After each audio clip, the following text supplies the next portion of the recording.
Hi, Don. How are you? Hey, good, Roman. Good to see you. And welcome back to the FM Realty Report podcast.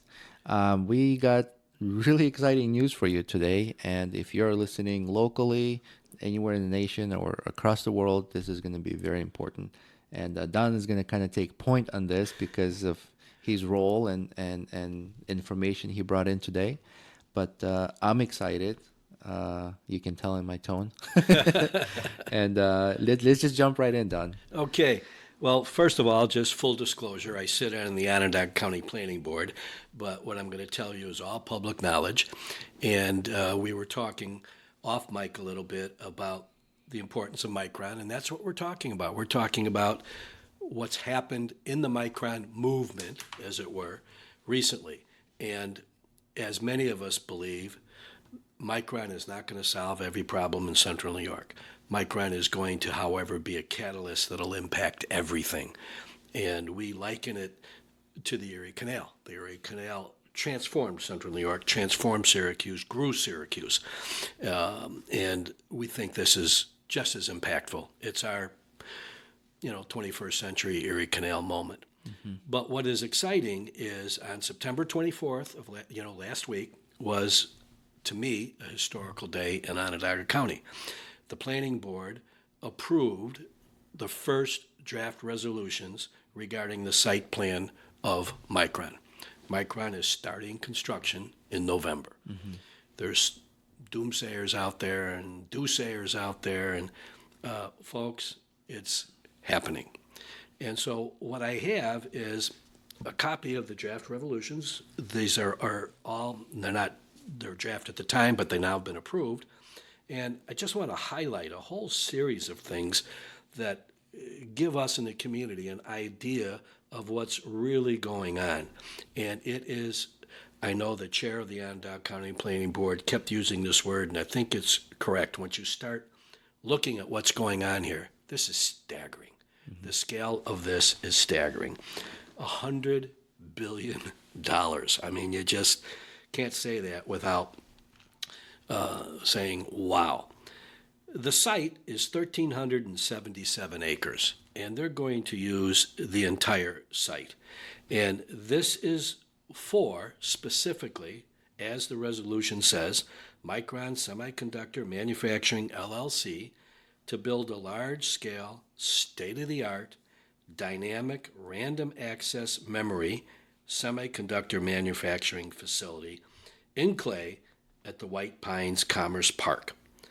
Full build-out of the project, according to the draft environmental impact statement, which is being finalized as we speak, it was released in 2025, this is going to be a 4-phased project. The first 2 phases will be done. We'll get to dates in a little bit, and then that'll be followed up by the second and third phases. But to understand the breadth and scope of this, I want to kind of just highlight one little detail that we'll get to probably in more length.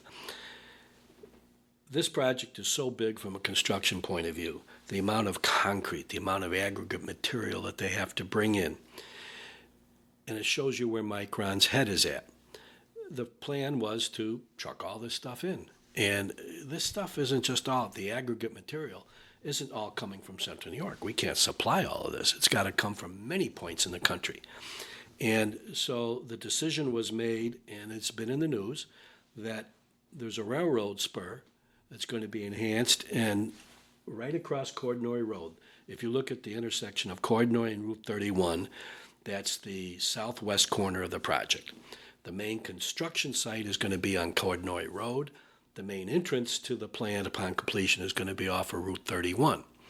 And instead of having to deal with literally tens of thousands of truckloads, heavy trucks on our road, diesel fuel idling, they came up with this idea of let's enhance this railroad spur. And so that's what's happening. And that's what was approved. One of the things that was approved on September 24th was the railroad spur. And what Micron is going to do to replace all this truck traffic is of course, a railroad spur is a little noisy, and it's going to have impact on local areas for sure, and everybody recognizes that, but it won't be forever. But they're building a conveyor over Cordnoy Road so that as the railroad cars come and unload the construction aggregate material, it'll be by conveyor over Cordnoy Road to the staging site on site. There's going to be a huge batch plant built. It's going to have its own batch plant. But just to give you an idea of the scale of this property and this project, at its height, there will be 65 train car loads of supplies unloaded every day. Wow.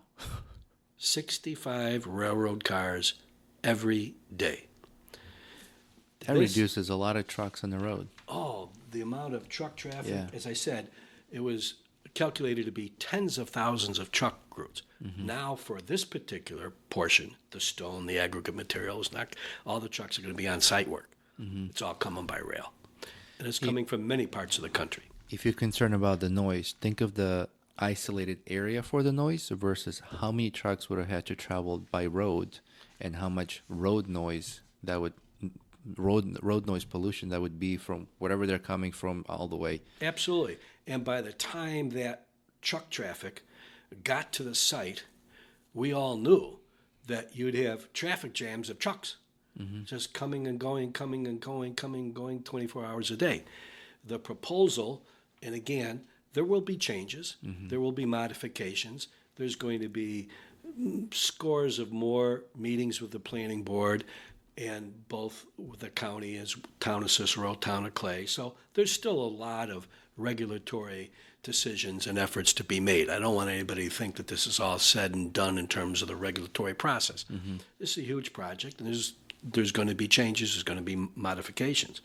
But right now, those 4 fabs, once they're built, are going to encompass 4.8 million square feet. Each fab is going to have a 500-car surface parking lot, and the entire project's going to have a 2,400-car parking garage. And they'll be in shifts, and people will be working in different shifts, but the parking's going to be on site. Some of the things that were approved, some of this has to be finally, again, approved by the town of Clay, but fencing heights. Instead of 8 feet high, they're looking for 10 feet high with barbed wire on top. This is a highly secure site. This is a plant that is integral to our national security, having these memory chips. So again, they're going to be secure. But Micron, and I've become a big fan. They're doing things like trying to do everything they can with berms and landscaping and site placement so that we're not constantly driving by looking at a 10-foot fence with barbed wire on top. Excuse me, a lot of it's going to be hidden. And a lot of it's going to be behind berms so you don't see it. So the attempt is being made to make it as inconspicuous as you possibly can. Yet, the fact is, as I said, this is a very secure site, and it has to be secure. Each building is going to be approximately 1.2 million square feet, thus the 4.8 million square feet. And that's generally broken down into 600,000 square feet in each building of clean room space, and then another 600,000 square feet of supporting infrastructure and buildings. So each fab is going to be an entity in and of itself. There's going to be administration, there's going to be research, there's going to be clean room construction, there's going to be storage in each of the buildings. And each building is going to be approximately 165 feet tall. That's 10 stories. Wow. These are big, big buildings. The overall construction of the plan calls for completion by 2041 of all 4 phases. So this isn't going to all happen all at once. Again, the current requirement and current commitment is that the first 2 fab plants are built, but the billions of dollars in incentive that have been given by towns and state and federal government to Micron would not be fully realized unless they built all 4 fabs. So it's phased. It's not like they're getting a check for six point some billion dollars all at once. They have to complete certain things before they get certain dollars. So Is it fair to say this is the first phase completion to get to this point for them? the first phase of completion of construction is 2027. They hope they have the first fab done Okay. by 2027. But this is the completion of the first phase from the perspective of these are the first regulatory resolutions that have been approved by the county. Yeah. So we're off and running. Yeah. We're off and running. But the impact, there are, in the resolution, there's an approval, in addition to what's going to be on site, Micron is going to be leasing warehouse and storage space within 20 miles. That's how much of an impact this is going to have. So they're going to have their own waste treatment plant. And Micron is committed to having that be as clean as it possibly can be. And there's discussions as to how clean it can be. Well, technology is improving immensely in this field. Micron's leading the way. So it's not just going to be taking in all this water from Lake Ontario and dumping dirty water back in. That ain't going to happen. Right. They're also committed to the water that they're taking out, their wastewater, to be used internally as much as they can for cooling or other uses. Recycling. With water. Recycling as much as they possibly can. So, it's something that is on a scale that our community has never seen. They're going to be generating 2.6 million gallons of wastewater a day. The wastewater capacity is going to be increasing up to 8.7 million gallons of water a day. This plant is going to use as much water as Syracuse and Onondaga County use now. How many per day? It'll start out at 2.6 million gallons per day of wastewater, of water that will then turn into wastewater treatment. There is going to be another pipe that is going to have to be built. And the 8.7 million gallons a day, which would exceed our capacity that we have with Aqua right now, will be boosted as they build another pipe. There's going to be another pipe built to Lake Ontario where the water is going to be coming from. For the scale, Onondaga County Water Authority currently is drawing 17 to 18 million gallons per day, just Right. for the scale. And it's just going to grow. Along with all of these, the county's Oak Orchard wastewater treatment plant is being totally rebuilt, totally ramped up, not only to support Micron, but to support the other commercial and residential development, especially in the northern part of the county, which is going to occur because of this. And again, the filtering down of effect, Route 31. Route 31 is going to be rebuilt. Has to be. It has to be. I mean, there's a bottleneck right now in Route 31 where it meets 81. And if anybody's driven up to Route 31 and 81, oh my goodness gracious, you not only shake your head, but you wonder if you're going to live sometimes, depending on the time of day that you're going through there. And that's a bottleneck. It's going to be rebuilt. It's been there before Micron. Right. Yeah. Right. It's been there forever. I can remember the first time I ever drove up there, and I was born and raised in Chicago and thought I was pretty immune to traffic issues. But oh my goodness gracious. And Route 31 is only a single lane each way. Right. Yeah. So that's going to be rebuilt. Approved in these resolutions is Micron has contracted for land from the site all the way to 81. There's going to be, at some point, all probability, another dedicated exit entrance to 81 from Micron. They're going to need it. When you start talking about 9,000 people working there a day, that's a lot of traffic Yeah. in one spot.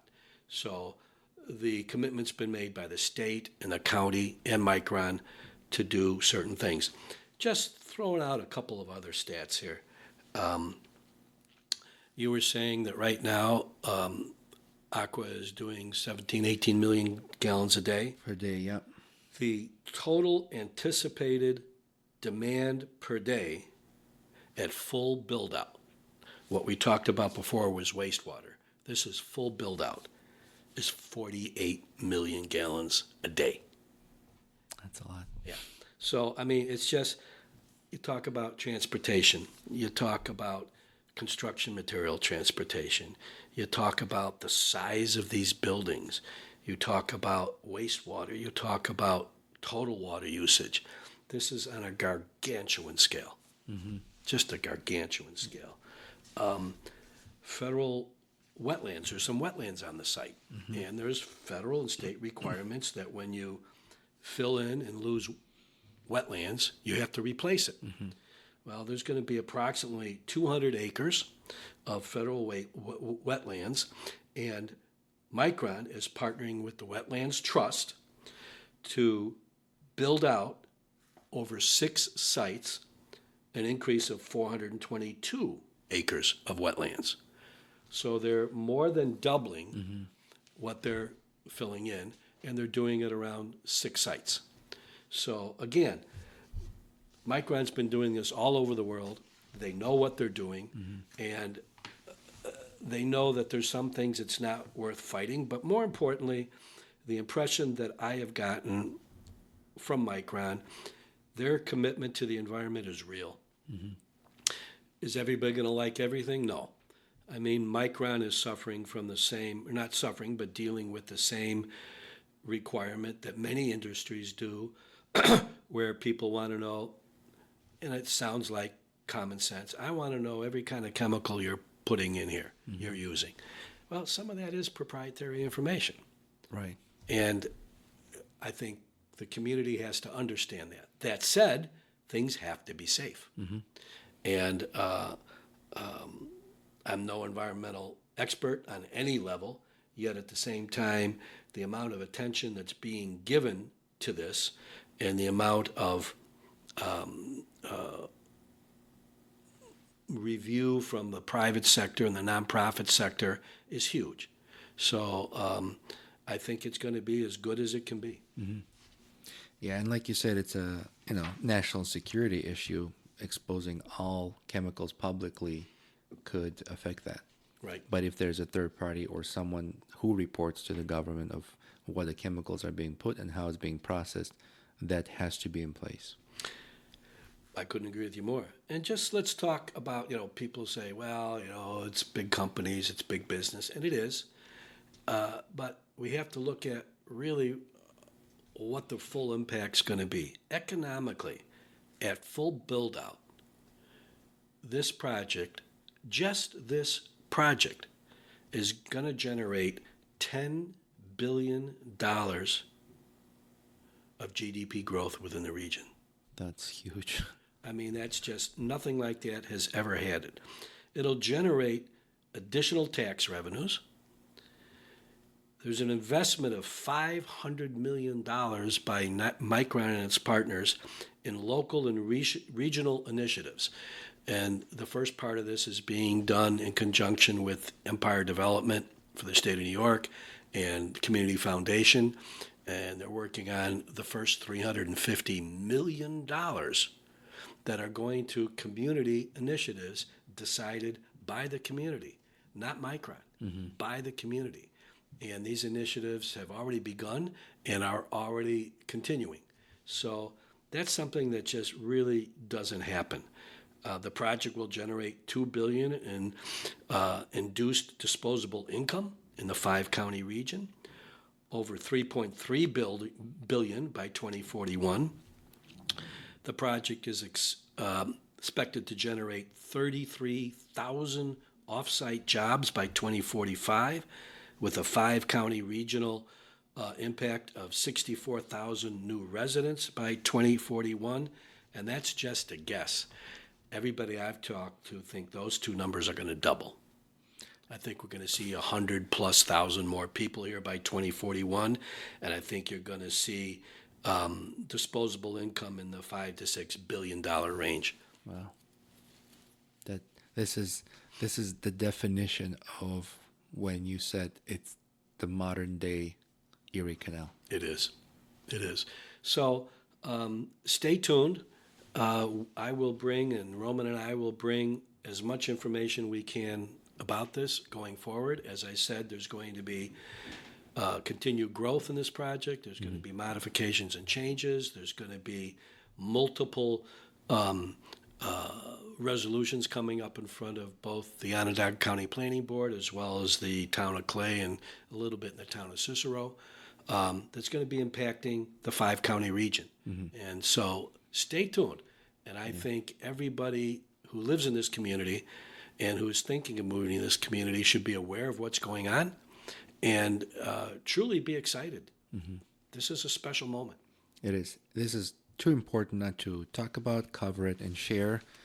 It's very important information if you are looking to move into the area or invest in the area. And like I say in every episode, if you do have any questions or needs, whether in real estate or business development or anything like this, or need to talk to someone who's close to this information, reach out to Don and myself. We're here for you, and you can find our contact information in the description of every episode. Right. And next podcast, we're going to give a brief overview of Onondaga County's capital improvement plan. This is the county's capital improvement plan from 2026, but the overall plan always is in a 5-year stage, in this case 2026 to 2031. Great. So Exciting things are happening. Yeah. Thank you so much, Don. My pleasure. And thank you everybody for listening and following our podcast, and tune in for the next episode for another great information that will help you make your decisions, whether you're looking to move here, invest, or want to grow your family in this region. Thank you for listening. Until next time. Bye.